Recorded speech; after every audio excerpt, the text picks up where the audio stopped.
Ako mislite da se svaka voćka gnoji isto, onda upravo radite najveću grešku koja vam krade rod iz godine u godinu. Gnojidba nije univerzalna formula, ono što jednoj voćki pomaže, drugoj može bukvalno naštetiti. Najveći problem nastaje kada se koristi ista količina stajnjaka, komposta ili mineralnih hranjiva na potpuno različitim voćkama i zemljištima. Tlo, starost stabla, sorta i zdravstveno stanje, sve to mijenja potrebu za hranom. Prvi faktor je tlo. Glinovita tla zadržavaju više hranjiva i vlage, dok pjeskovita sve brzo isperu.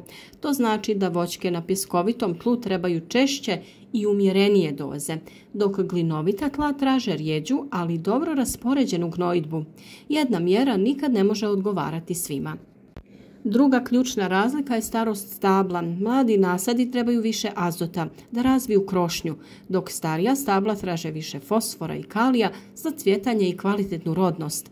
Ako se staro stablo previše nabije azotom, ono buja lišće, a rod podbaci. Treći faktor je vrsta voćke. Jabuka i kruška dobro prihvataju stajnjak, ali breskva, nektarina i trešnja mogu patiti ako se s njim pretjera. Bobičasto voće traži lagana humusna hranjiva, dok koštičave vrste ne podnose previše azota jer ga pretvaraju u bujan, mekan, bolestan rast. Česta greška je i dodavanje gnojiva preblizu debla. Tada dolazi do truljanja i napada gljivica. Hranjivo se uvijek stavlja u zoni korijena, u krugu širine krošnje. I naravno ne prati se reakcija tla. PPO podiže pH vrijednost. Stajnjak je može lagano spustiti, a kompost stabilizirati. Ako je tlo već alkalno, PPO pravi štetu. Ako je kiselo, fosfor postaje zaključan.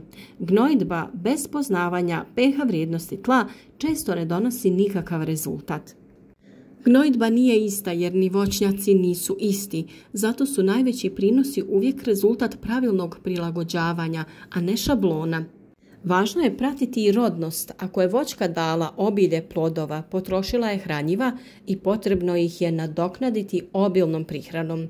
Dok sa druge strane, ako voćka nije dala plodove, a dobila je hranjiva u prethodnoj godini, gnojidba nije potrebna. Analiza tla u voćnjacima je uvijek korisna. Za veće voćnjake odradite profesionalnu analizu tla, a za manje neki mjerač ili kućni test pH vrijednosti mogu biti od velike pomoći. Nadam se da vam je ovaj video bio koristan, da je malo probudio tu neku znatiželju i da ćete obratiti veću pozornost prilikom prihrane vaših voćaka. Hvala što pratite naše savjete. Pišite nam u komentarima vaša iskustva i način uzgoja. Ako želite još preciznije voditi svoj voćnjak, pogledajte druge videa na našem kanalu o zimskim tretiranjima, pripremi tla i pravilnoj prihrani. Zapratite kanal jer zajedno gradimo zdravi rodni voćnjak.